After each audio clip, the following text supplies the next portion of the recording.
चहामध्ये या 2 ते 3 गोष्टी टाकून प्या आणि 100 आजार विसरा.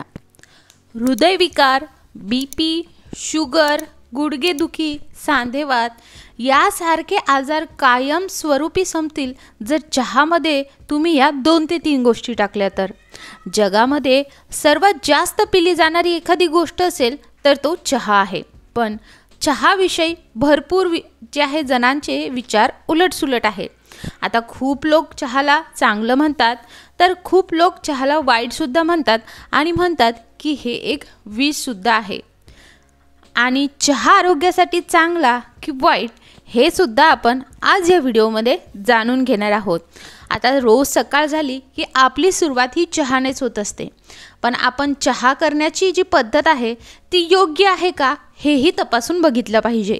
आपण चहामध्ये जी पत्ती घालतो ती टाकली तर किती वेळा उकळायला पाहिजे आणि किती वेळा नाही, दुधाचं प्रमाण किती असावं, काय असावं हे सुद्धा आपल्याला समजलं पाहिजे.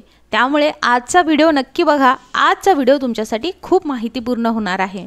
सगळ्यात पहिले जसं मी व्हिडिओच्या सुरुवातीला सांगितलं, तुम्हाला तुमच्या चहामध्ये हे 2 ते 3 गोष्टी टाकायच्या आहेत.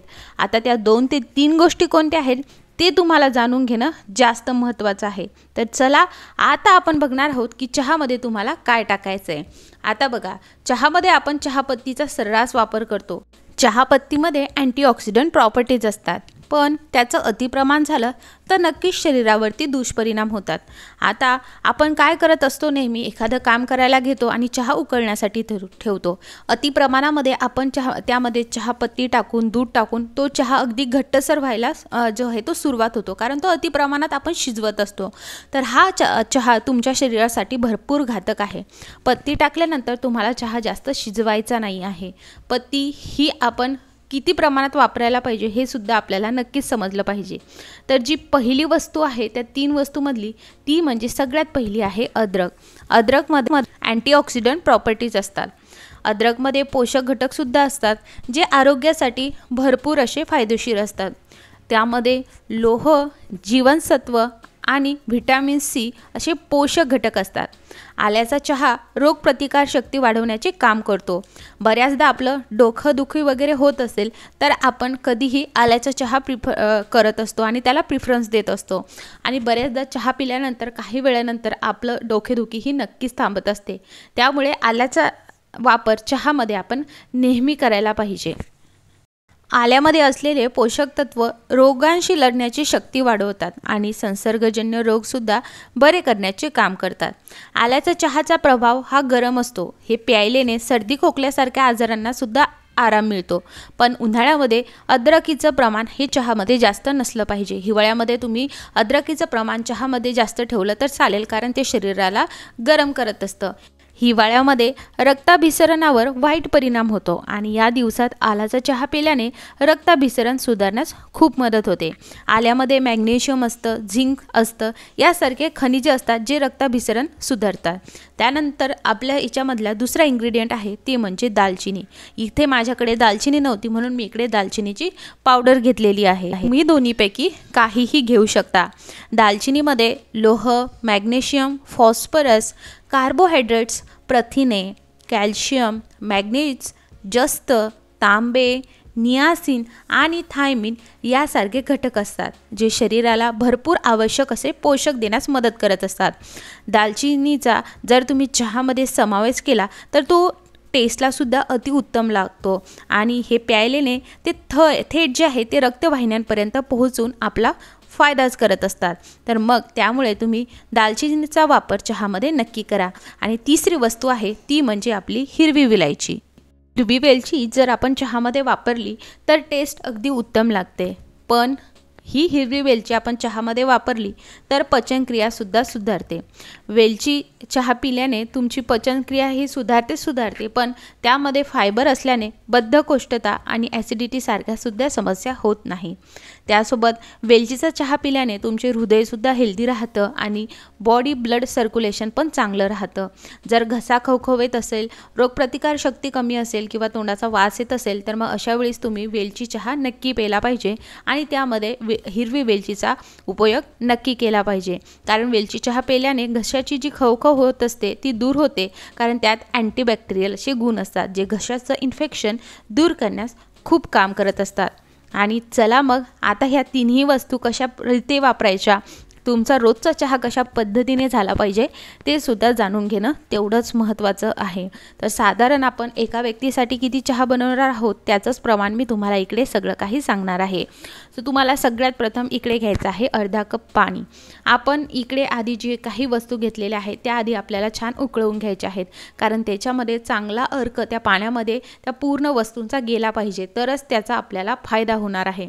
त्यानंतर त्यामध्ये तुम्हाला टाकायची आहे चहापत्ती। चहापत्ती झाल्यानंतर तुम्हाला त्यामध्ये दालचिनी टाकायची किंवा दालचिनीची पावडर टाकायची।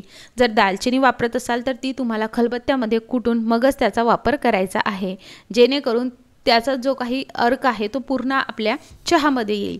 त्यानंतर तुम्हाला आलं घ्यायचं आहे आणि आलं तुम्ही एकतर अशा पद्धतीने किसून घालू शकता किंवा तुम्ही खलबत्त्यामध्ये कुटून नंतर टाकलं यामध्ये तसंही चालणार आहे। असं आपण केलं तर काय होतं, आल्याचा सुद्धा अर्क अगदी चांगल्या पद्धतीने चहामध्ये उतरत असतो। त्यानंतर आपल्याला इकडे घालणार आहोत आपण हिरवी वेलची। हिरवी वेलचीचे जे काही साल आहे ती सुद्धा आपल्याला यामध्ये घालून घ्यायची आहे, कारण त्याचासुद्धा छान असा फ्लेवर आपल्या चहामध्ये उतरतो। हिरवी वेलचीमध्ये जे काही बिया असतात त्याच आपल्याला खलबत्त्यामध्ये छानपैकी कुटून घ्यायचं आहे आणि मग त्यामध्ये टाकायचं आहे, म्हणजे त्याचा जो काही फ्लेवर आहे तो अजून आपल्या चहामध्ये चांगल्या पद्धतीने येईल।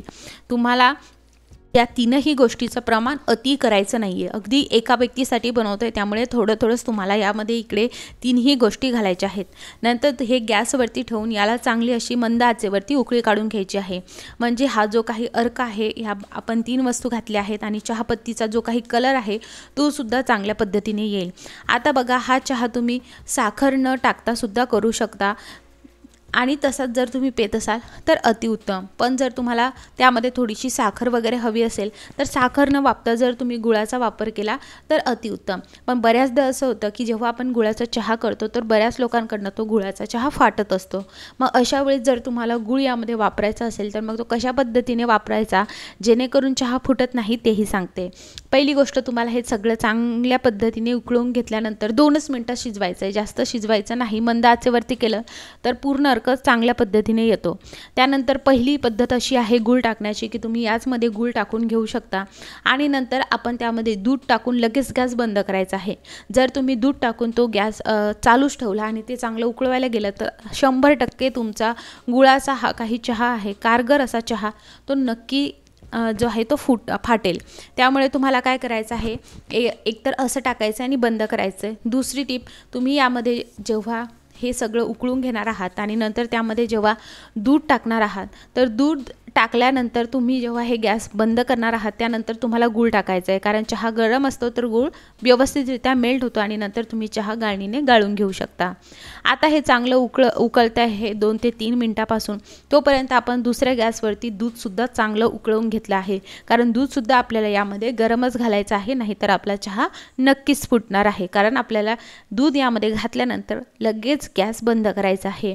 तुम्हाला हा व्हिडिओ थोडाही आवडला असेल, व्हिडिओला लाईक करायचं बिलकुल विसरू नका आणि हो, चॅनलला सबस्क्राईब करून बेल आयकॉन नक्की ऑल करायचा आहे।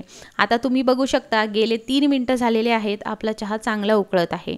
आता यामध्ये तुम्हाला घालायचं आहे अर्धा कप दूध, अर्धा कप पाणी आणि अर्धा कप आपण दूध घेतला आहे, मोठा फोर्स केलेला आहे आणि डायरेक्टली गॅस आपल्याला इकडे आता बंद करून घ्यायचा आहे आणि नंतर आपल्याला चहा ओतायचा आहे। असा चहा जर तुम्ही नियमितपणे बनवला तर ही चहा करण्याची अगदी योग्य पद्धत आहे आणि याने तुम्हाला काय काय गोष्टीचा फायदा होईल ते सुद्धा मी सांगितलं आहे।